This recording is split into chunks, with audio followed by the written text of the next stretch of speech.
Hello, everybody. This is our 78th Esoteric Astrology Adventure. We have been working through the Scorpio chapter after some pause, and here we have page 213. That's where we came to, and I think it is worthwhile to look at a little of what we said before. We're talking about the way that under the sixth ray, a religion such as Christianity can be slanted in a certain direction which was not at all intended by its founder. We're speaking of St. Paul, who was a disciple at that time, moving towards the third degree, but having passed the second and intensely involved in the whole apparent conflict between the Judaism of the time and the emerging sect within Judaism called, well, I don't know if it was called Christianity at that time, but it was an emerging sect that believed in the Master Jesus, or the Initiate Jesus, and his resurrection and his promises, and that which the Christ said through using the body of the Initiate Jesus.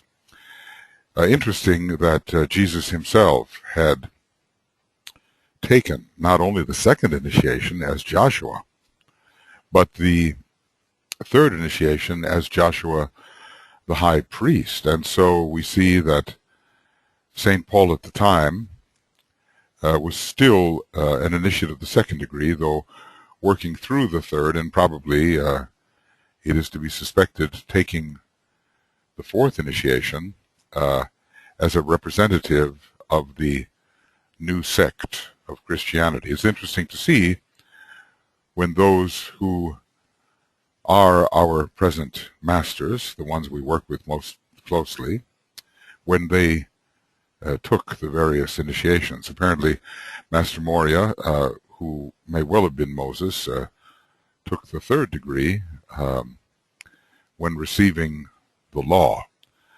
Some think that was a very long time ago.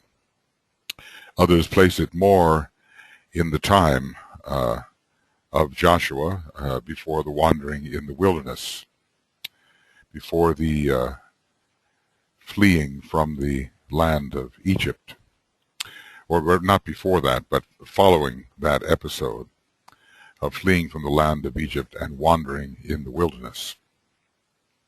So it was St. Paul, says the Tibetan here, who gave the Scorpio-Mars slant to the interpretation and exposition of the Christian teaching, and deflected, that's quite a strong word, deflected this interpretation and exposition of the teaching, deflected the energy of this teaching into channels of teaching which its founder had never intended. Elsewhere, DK tells us that in a way he emphasized the ancient blood religion of the Jews and also tried to, we understand, reconcile it with certain Hellenistic concepts. And this is the great warning, I think, to all of us. Such is often, he says here, the undesirable effect of the activities of well-meaning disciples. And in that time, it was the Apostle Paul as the unredeemed Saul, S-A-U-L, who was in a way a well-meaning disciple. Such is often the undesirable effect and activities of the well-meaning disciples upon the work which they undertake to carry on after the originator of some work for the hierarchy passes over to the other side through death or relinquishes his task in order to take up other duties. So even on the road to Damascus, the preparation for the third initiation may have begun, but Saul was undertaking that trip to Damascus mainly to challenge those who had undertaken the new allegiance to the new sect. So it was only after he was stopped by the voice of the Christ along the way, that he began to undertake the dissemination of the Christian teaching. And even then, he was not fully influenced by the energy of love as later he came to be. So he was still extremely zealous, and he transferred the same zeal with which he persecuted the members of the early sect. He transferred that zeal to the propagation of the tenets of that sect, which he now accepted under the influence of that voice and the influence of the undeniable blinding light. So Mars can still be pretty strong at that stage of development, and we understand that a hidden planet and Mars contend with each other at the time of the third initiation, with that planet probably being Vulcan, and the spiritual will must win over the driving impetuosity and combative nature, zealous nature of Mars. The zeal, of course, must be preserved in another way.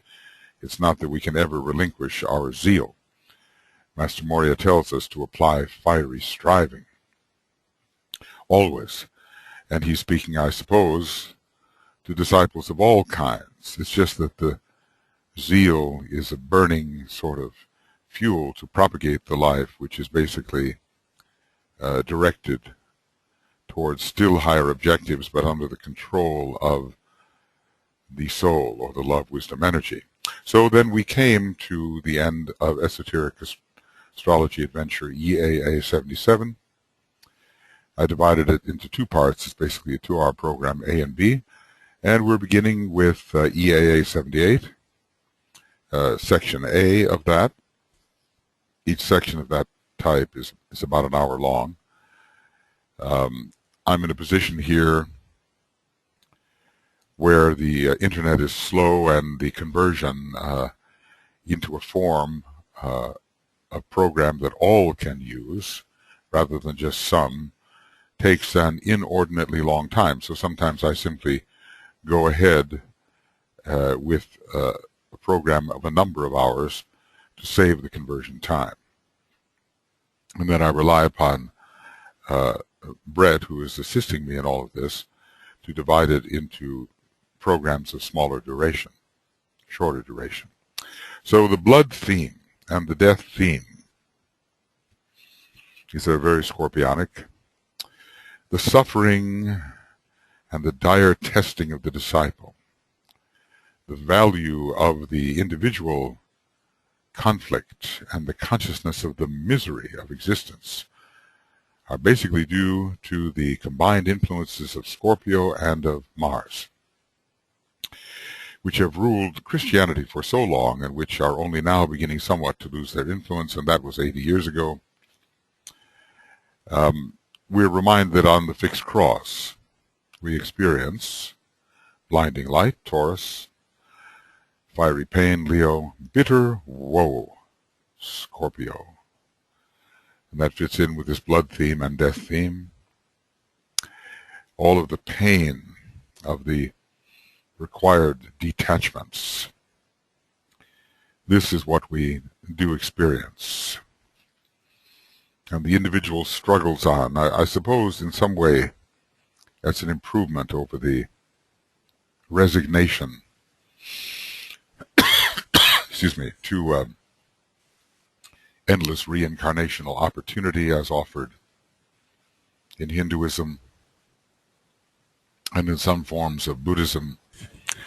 The adherents of those ways of life sometimes do not strive forward as an individual, as one must, and rely upon the slow processes, the inevitable reincarnational processes, to bring them opportunity without a great deal of internal struggle and effort, which struggle and effort basically accelerate the process at a certain stage upon the path.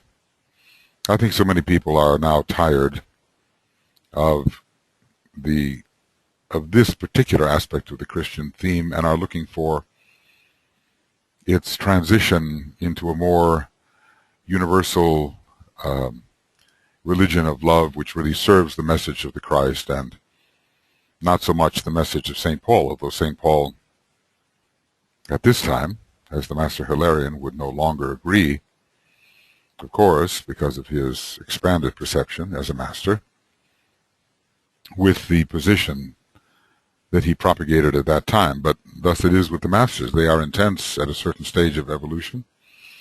They make a deep impression upon others, and then later they become still more enlightened and have to deal with the karma of that which they set in motion.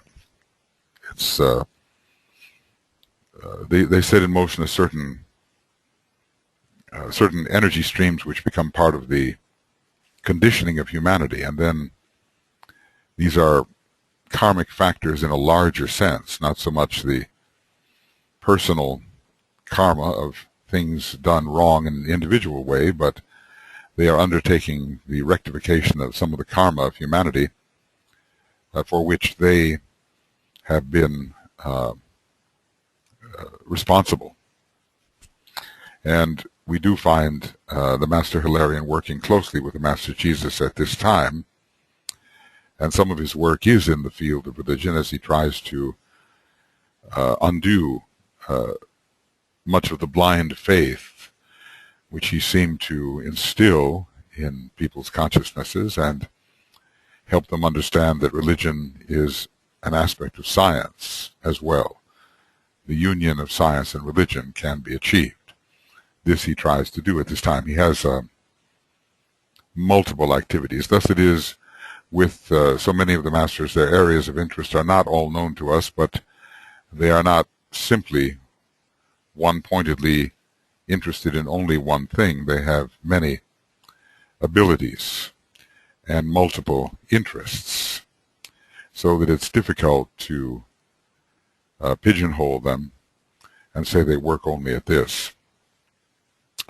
A study of the processes of death as the sign Scorpio conditions them, because there are other types of death conditioned by other signs, and the processes of death as we see them working out in the sign Pisces would be of very real value. We see that in each case Pluto is involved. Pluto as a somewhat higher ruler in Pisces, so Pluto involved. The esoteric and hierarchical ruler of Pisces, but a kind of special ruler in Scorpio.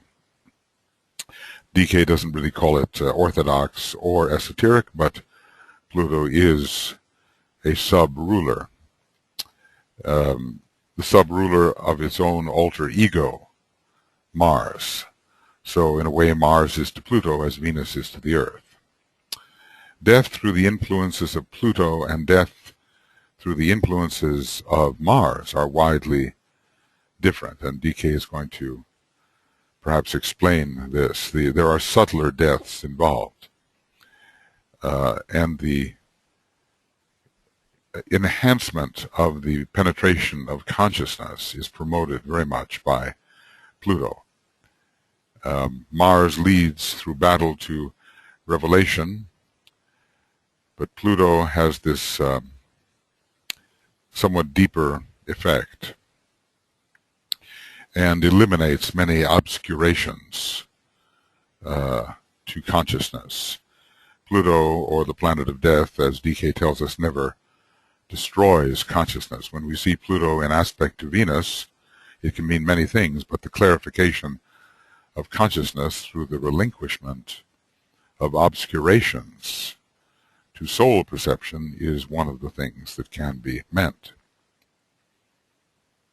That's the thing about astrological aspects and positions in sign and houses. They mean so many things. It requires the intuition of the astrologer to determine what may be the meaning in the particular context, which is the individual or group being considered. So anyway, Mars and Pluto are widely different. Pluto is an esoteric planet, although it is less developed than Mars, which in a sense is its teacher. So there are some enigmas surrounding Pluto. It's an esoteric planet, but not yet a sacred planet, nor is its alter ego, Mars, a sacred planet. In the case of Venus and Earth, of course, Venus is a sacred planet, and it is the alter ego to Earth, which is not yet a sacred planet, at least outwardly. Death in Pisces through the energy of Pluto is transformation. A transformation so vital and so basic.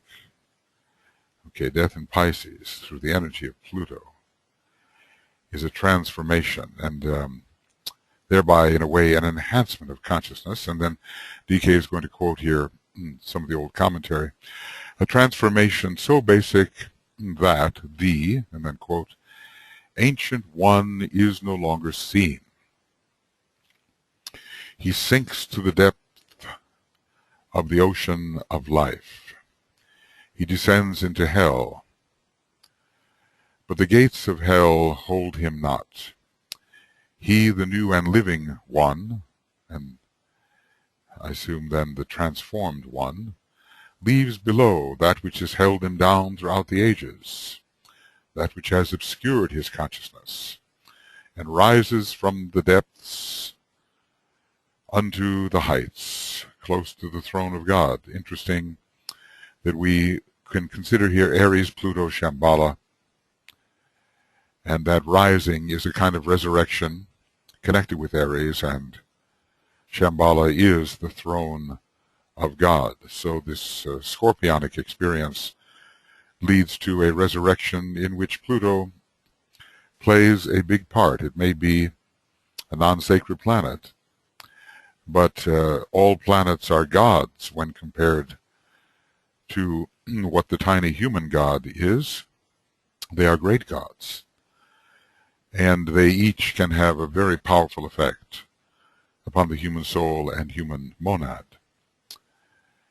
So the Ancient One, in many respects, is the personality, and Pluto brings death to those states of consciousness which are strictly personal and material and under the spell of the lower elementals. In this case, Pluto kills the moon, just the way the moon falls in the sign Scorpio, which is ruled by Pluto.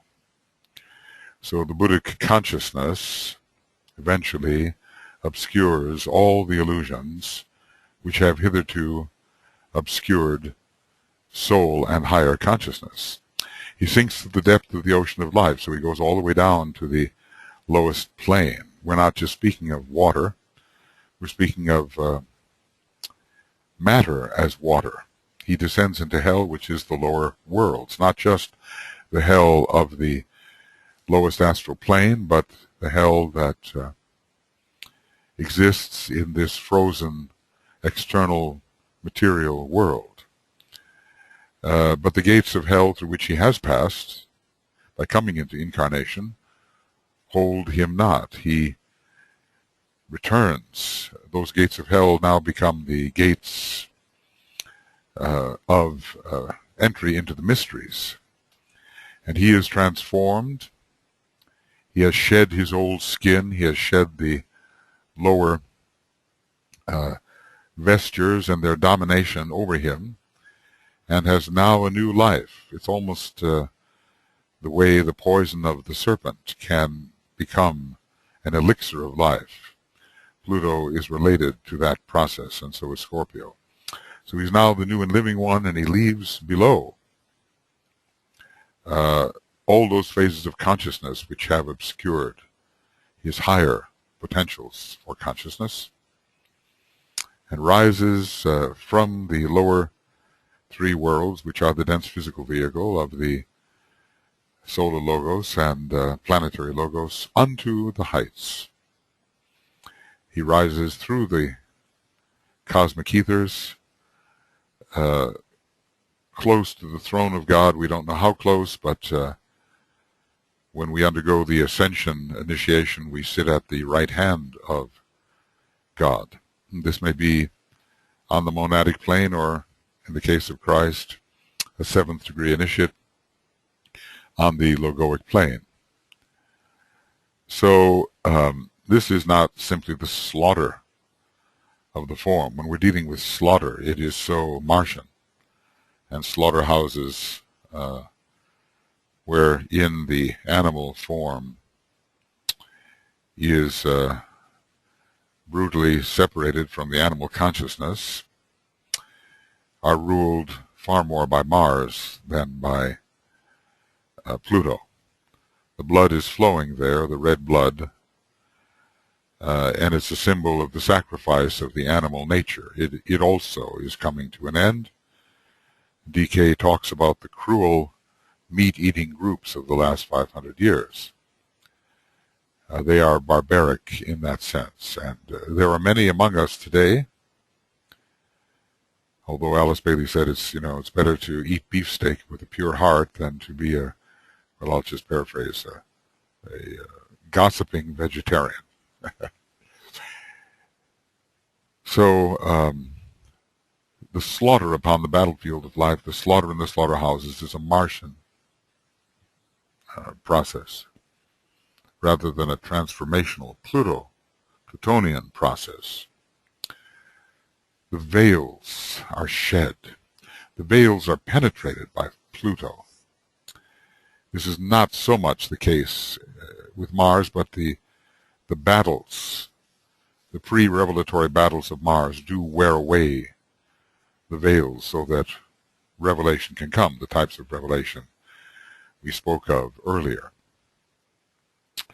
So anyway, the personality and its consciousness are obscured. Christ, we know, are told he harrowed hell.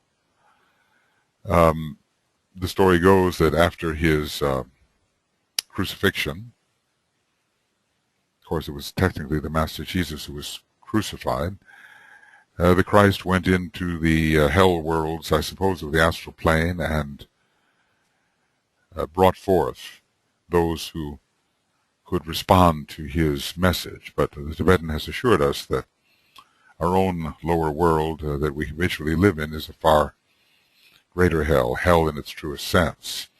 So the very coming of Christ, working through the Master Jesus, was a harrowing of our physical plane life, the hellishness of it, and the drawing forth magnetically and through the power of love of those who could follow him into higher worlds.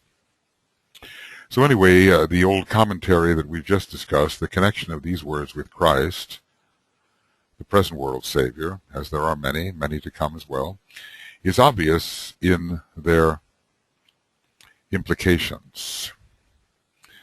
Christ ascended to the throne of God, and he, as the Savior, he drew many after him in that direction. So, and yet these words were written in our archives, the Master's archives, over 7,000 years ago. So DK is writing at the end of the age of Pisces, pretty much.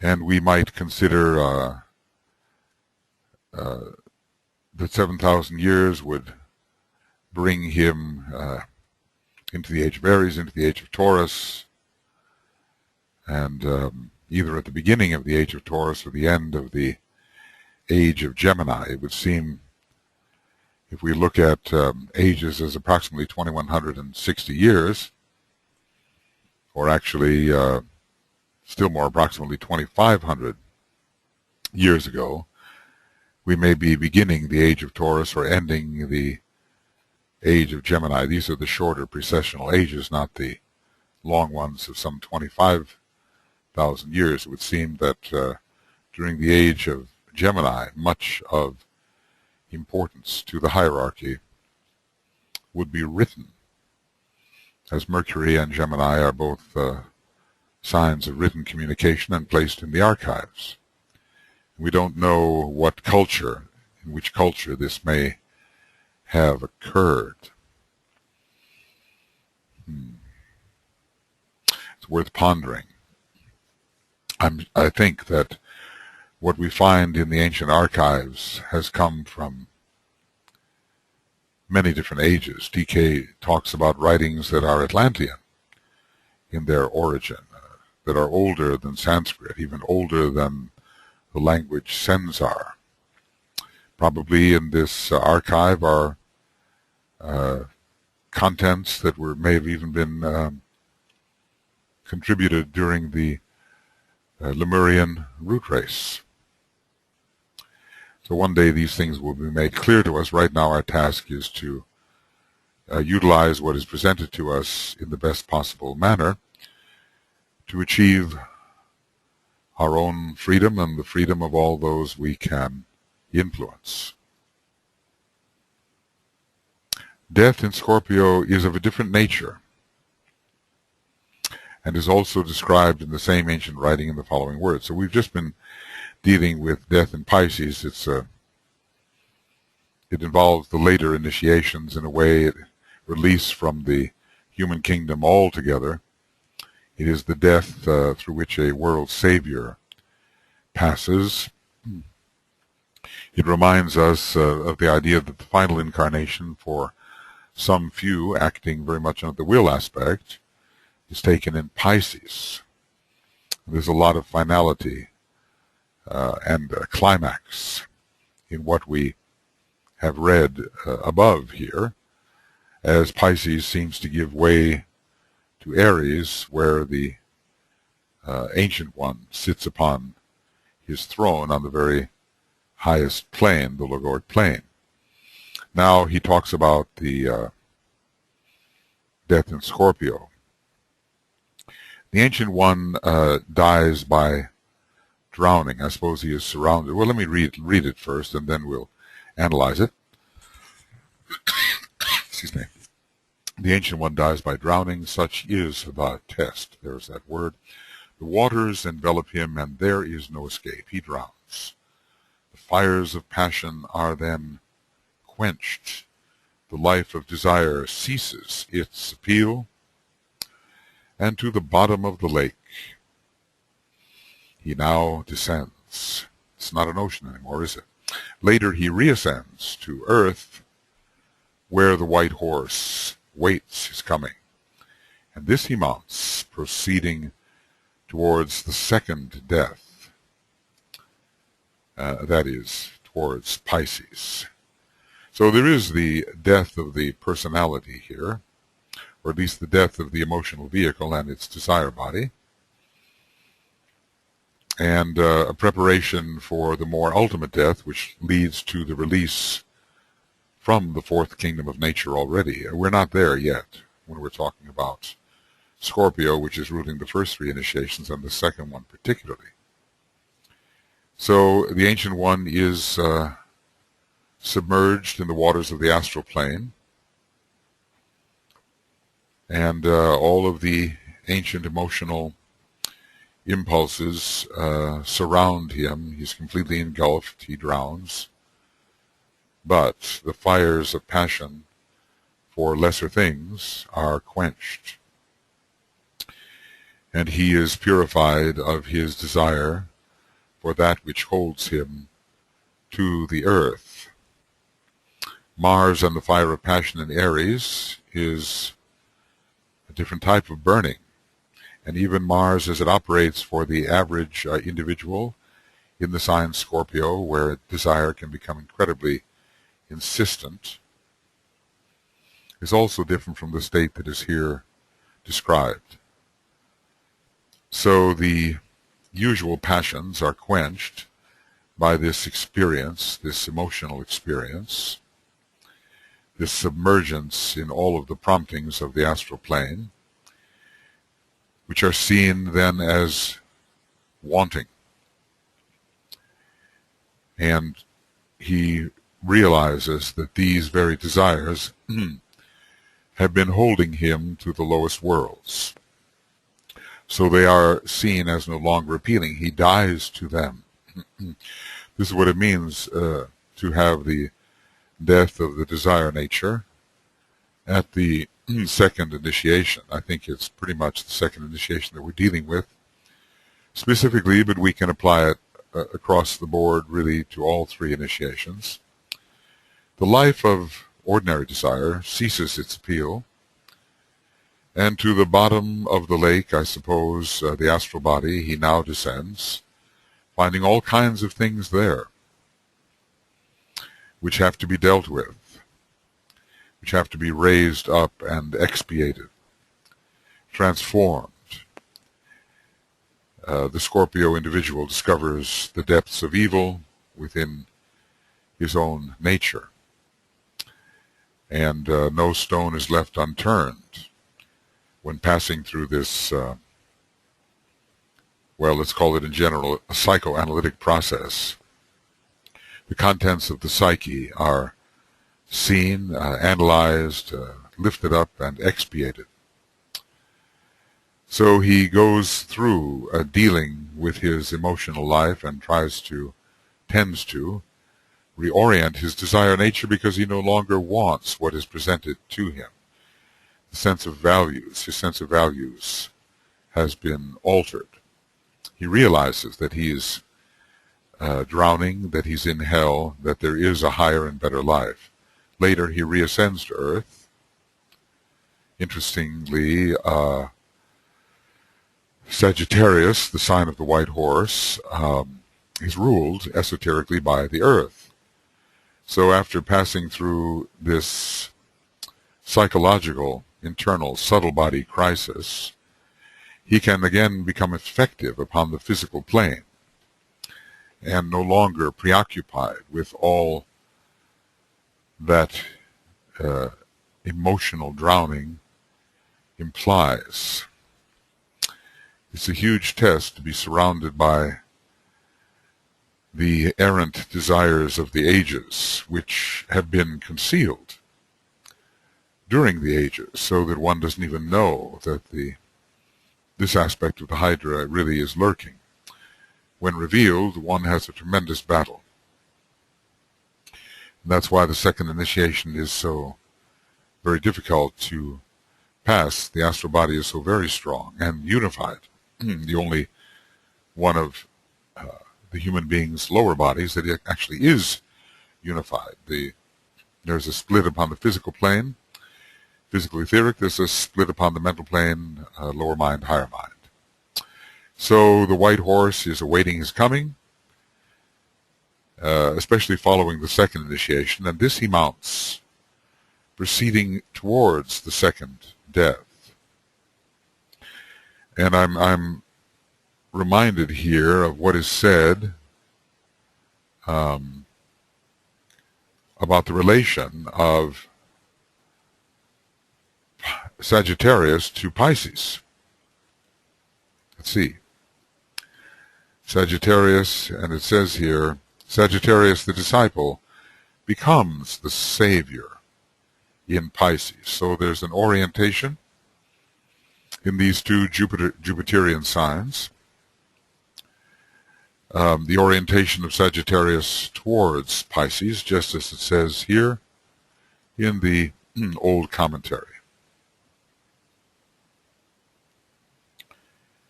Of course, as I said before, Scorpio is involved in all the three first initiations, and Sagittarius especially in the first two. But I think we're talking about a period here in which the purified individual, having relinquished, having died to the normal life of desire, becomes intensely aspiring. And Sagittarius is one of the major signs of aspiration, interestingly, along with Taurus. And here he rides in a balanced manner towards the possibilities of the third great initiation. We're told that the third initiation is not approached necessarily from the heights of aspiration, but from the level tableland. And across this level tableland, the mounted disciple, mounted upon the white horse of the purified personality, rides with speed. So he moves rapidly towards the third initiation, and If we're speaking of the period that follows the third initiation, Sagittarius can be very orienting towards the fourth degree, which can be taken in relation to the sign Pisces as well as other signs. Gemini is interestingly involved there. A number of the signs can be found, Capricorn, Taurus, so forth, connected with this fourth initiation. So there are many implications here, but we undergo a tremendous subtle body purification. Kama Manas is purified, not only the astral nature, but the way the mind is involved with the astral nature. A reorientation occurs, lower desires are relinquished, the lower fires of ordinary passion die out, aspiration takes its place, and a speedy one-pointed progress of the one-pointed disciple towards higher destinations takes the place of the struggles within the depths that are common to Scorpio. So we've been given the ancient commentary here, and we see in a way that the kind of death indicated by the first of the commentaries is a higher death, and really deals with ultimate release from the human kingdom altogether and release into the kingdom of God as a full member, and finally a release into Shambhala itself, with which Pisces is associated, just as is Aries. The kind of death we're dealing with here, the death by drowning in the ordinary passions, is of a lower nature, but still gives us the initiatory orientation and orients us towards the third degree and beyond. These so much is compressed within the old commentary. We see a number of different possible applications, and we try to bring them forward for our consideration. All of us at this time are supposed to be the one-pointed disciple, whether or not we are experiencing an incarnation in Sagittarius. Perhaps we already have, perhaps it's coming. We don't yet know the astrological configurations of our immediate previous lives and our immediate succeeding lives, but no doubt an examination of these configurations and an anticipation of what they will be, as the solar angel knows them to be impending, would be most interesting. So the reference here, says the Tibetan, is here to Sagittarius is clear, of course, the white horse. Just like the black bull and the white bull. If we're going to ride the bull to the, I suppose, the swimming bull, to the island of the one-eyed men and become the true third degree initiate, it has to be the white bull, doesn't it? The disciple, after the death of the personality and after the killing out of desires, since the personality is so very much centered in the solar plexus and involves Kama Manas, sometimes the second degree is called the death of the personality. Though it seems to me there is a type of personality death which relates to the third degree, at which degree the personality loses its ancient authority over the consciousness of the disciple. And an actual physical plane death may be involved at the fourth degree, where the dweller, the personality, is completely sacrificed on behalf of humanity and its needs. So when we're dealing with the moon in Scorpio, dealing with the second degree, I sometimes wonder whether the entire personality is killed out or whether we have to wait a bit longer for that to happen. But certainly the desires, the lower desires, are relinquished and higher desires take their place. There are still tests, personality tests, which lie ahead, which I think demonstrate that the personality is alive and well, but at least its very lowest orientations are relinquished and very rapid progress can be made after the second degree, we are told. The disciple enters the stream and is purified in that stream and is swept along by the current of that stream. So the disciple, after the death of the personality and after the killing out of desire, each related to the other, goes on towards Pisces, where again he dies unto an eternal resurrection.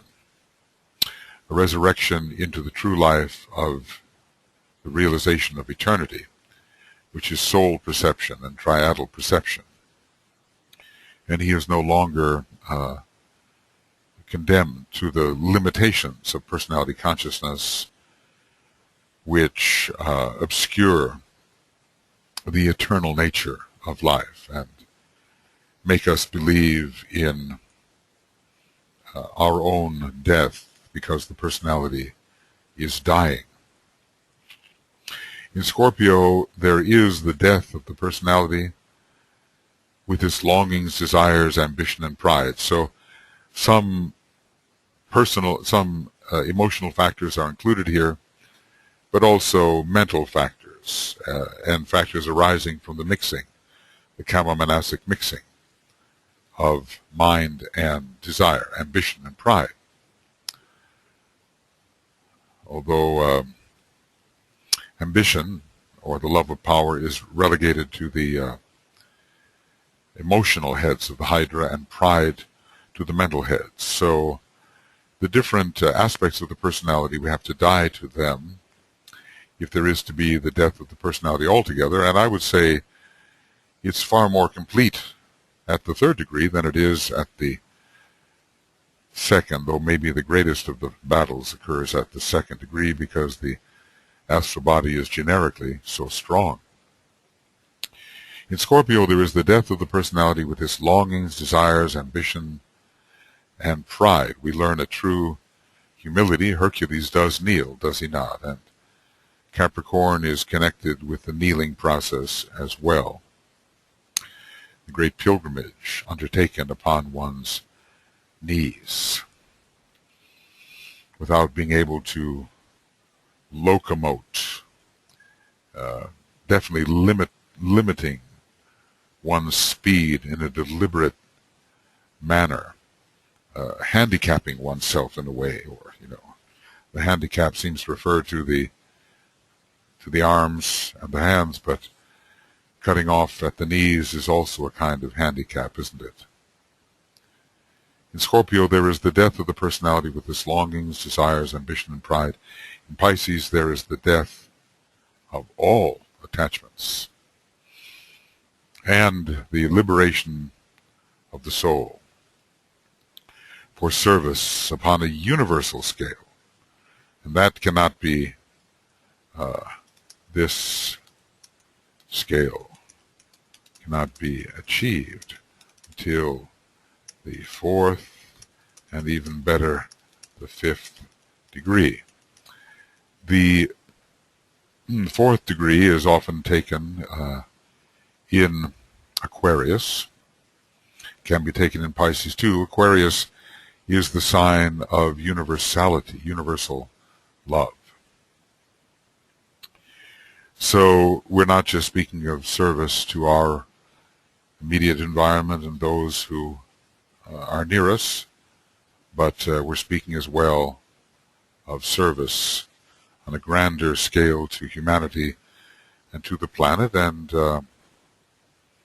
eventually even beyond to the solar system.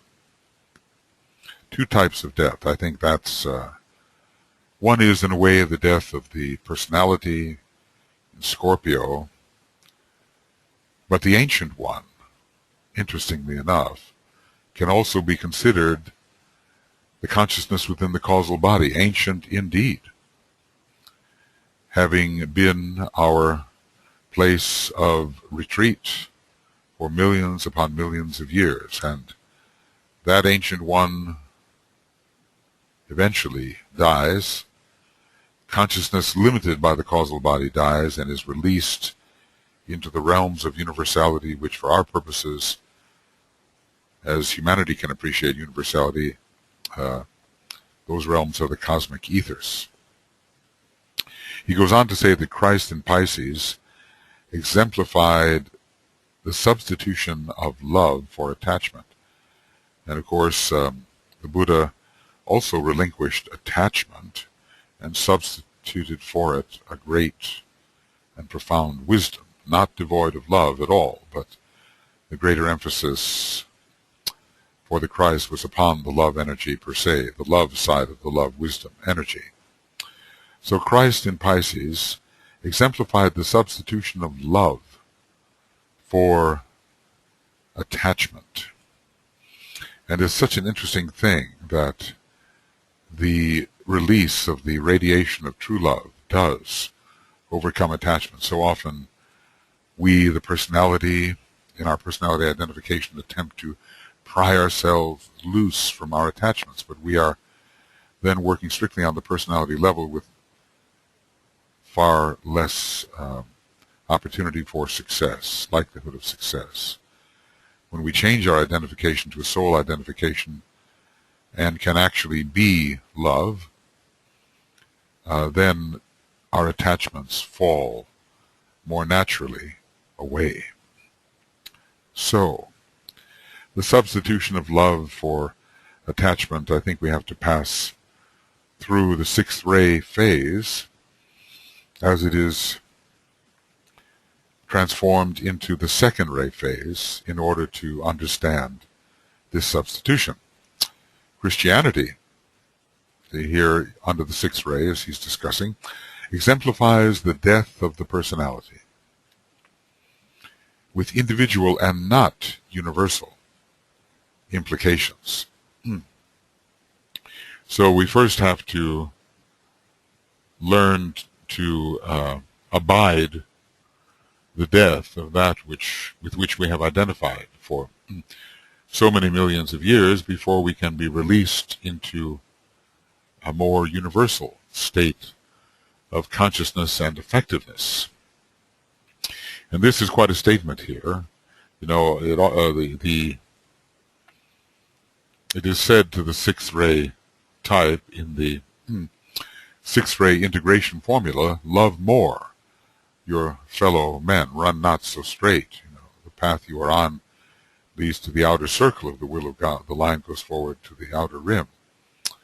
Stand at the center, look on every side, die not for outer forms. Forget not God who dwells behind the vision, love more your fellow men. So one may love the ideal without loving one's fellow human beings. And here is what the Tibetan says. Love has been conspicuously lacking. And the controlling color of Christianity has indeed been red. Martian red.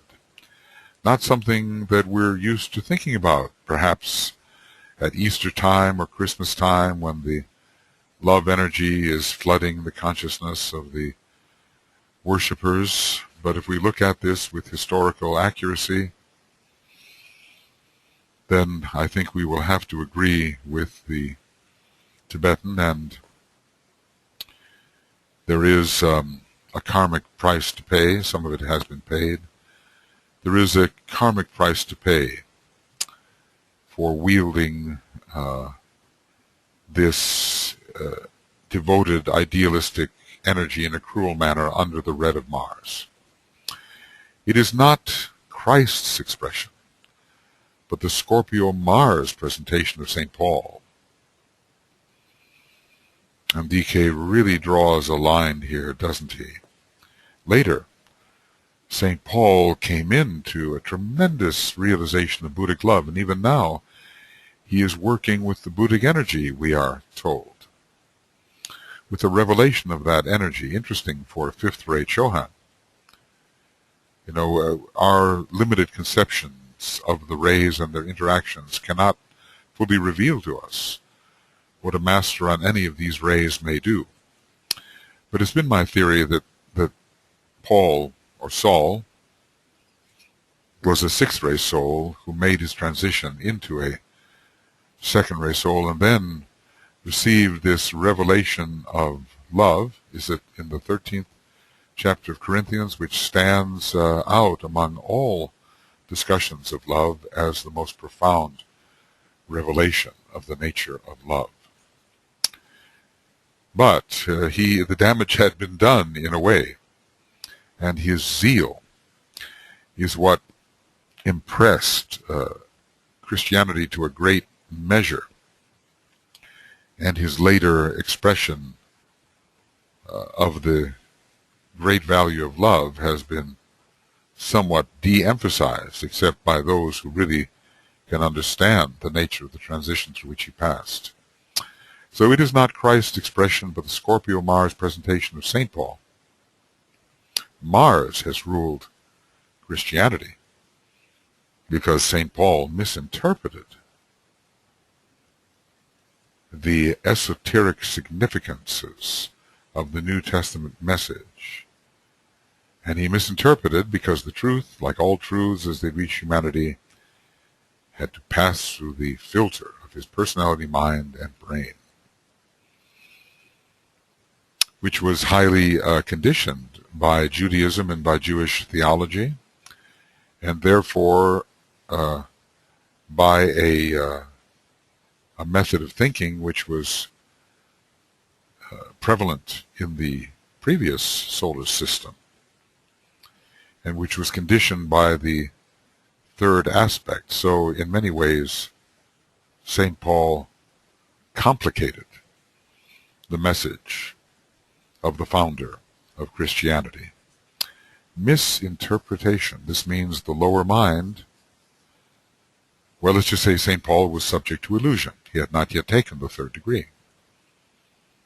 And illusion is to a great extent expelled or dispelled at the third degree, though ultimately not until the ninth in terms of the cosmic physical plane, we are told.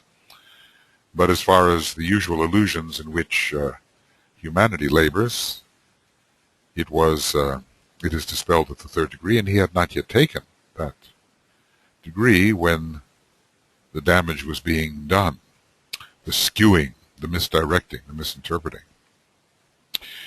Probably every master has something along this line to live down when he is not yet illumined in the third degree sense, and with zeal presents a certain way of life or a certain teaching. So the truth of the Christ was filtered through the personality, mind, and brain, which was conditioned strongly by the ancient Jewish approach.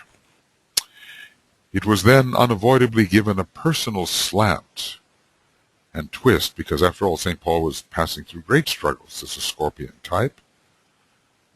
He gave us that struggling ray 4 statement, essentially this, that the good I would do, I do not, and the evil that I would not do, that I do. So wretched man that I am, who will save me from the body of this death? And the emphasis then given to Christianity is one of the struggling disciple. I'm sure it's had its value, but the simple message of love one another was not as strongly emphasized as it might be. So then the truth of the Christ was unavoidably, he said, because after all, we must pass through this area of limitation, and we become enthusiastic about a particular way of life, a particular teaching, and we want to present it. And we do present it. But what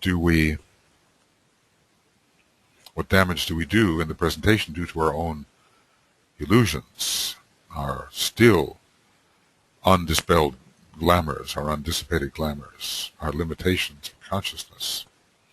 So it was then unavoidably given a personal slant and twist, and this is responsible for the sorry historical story of Christianity and the dire plight of the nations today. Well, he's laying a lot at St. Paul's door, isn't he?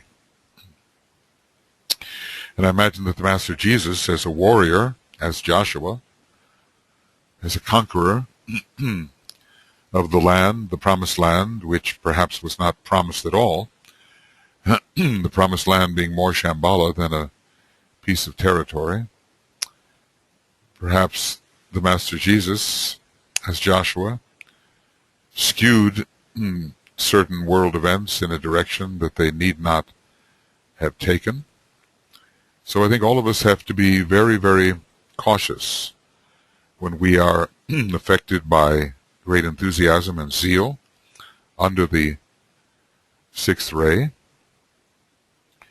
because so often it is our virtues that are concealing vices, and if there is overemphasis upon a particular virtue, it becomes through imbalance a vice. I personally take this as quite a warning, and I'm sure there are many among us who can apply this to our own discipleship service. So this skewing of the truth, this filtering of the truth, this slanting and twisting of the truth is responsible for the sorry historical story of Christianity, and even the dire plight of the nations today, which I suppose are involved, or were involved at that time, and still are to a degree, in the wars arising from conflicts of idealism. They are not dealing with each other in love and consideration. They are dealing with each other through the attempt to impose their idealism upon the others which do not share that idealism. It's a very limited point of view, but very self-justifying. It feels right, because there is a great surety concerning the idealism of any particular individual or nation. He's blinded from doubt, and doubt can be so healthy it causes self-examination. There is no doubt in the inadequately psychologized attitude of the sixth ray fanatic. When doubt enters, a new state can supervene. And so we have many ostensibly Christian nations, suppose we're looking at Europe particularly here, yet swept by hate, ruled by fear. These are Martian qualities, reminding me of the satellites of Mars, Deimos and Phobos. I suppose fear and hatred, and at the same time swept by idealism, excuse me.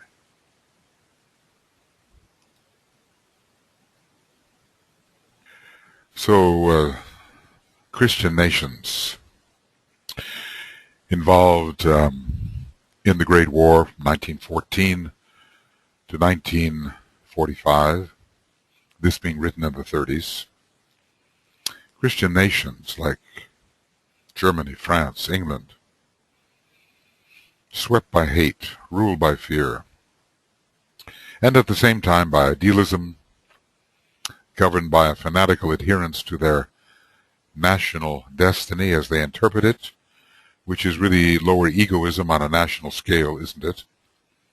And out for blood, as the piling up of armaments discloses. So, not seeing the value of the other nations' orientation, but determined in a Martian manner to conquer, blinded by the narrowness of the sixth ray, and this is playing out on the world stage even today between what have been called clashing civilizations and the various nations which come under those categories.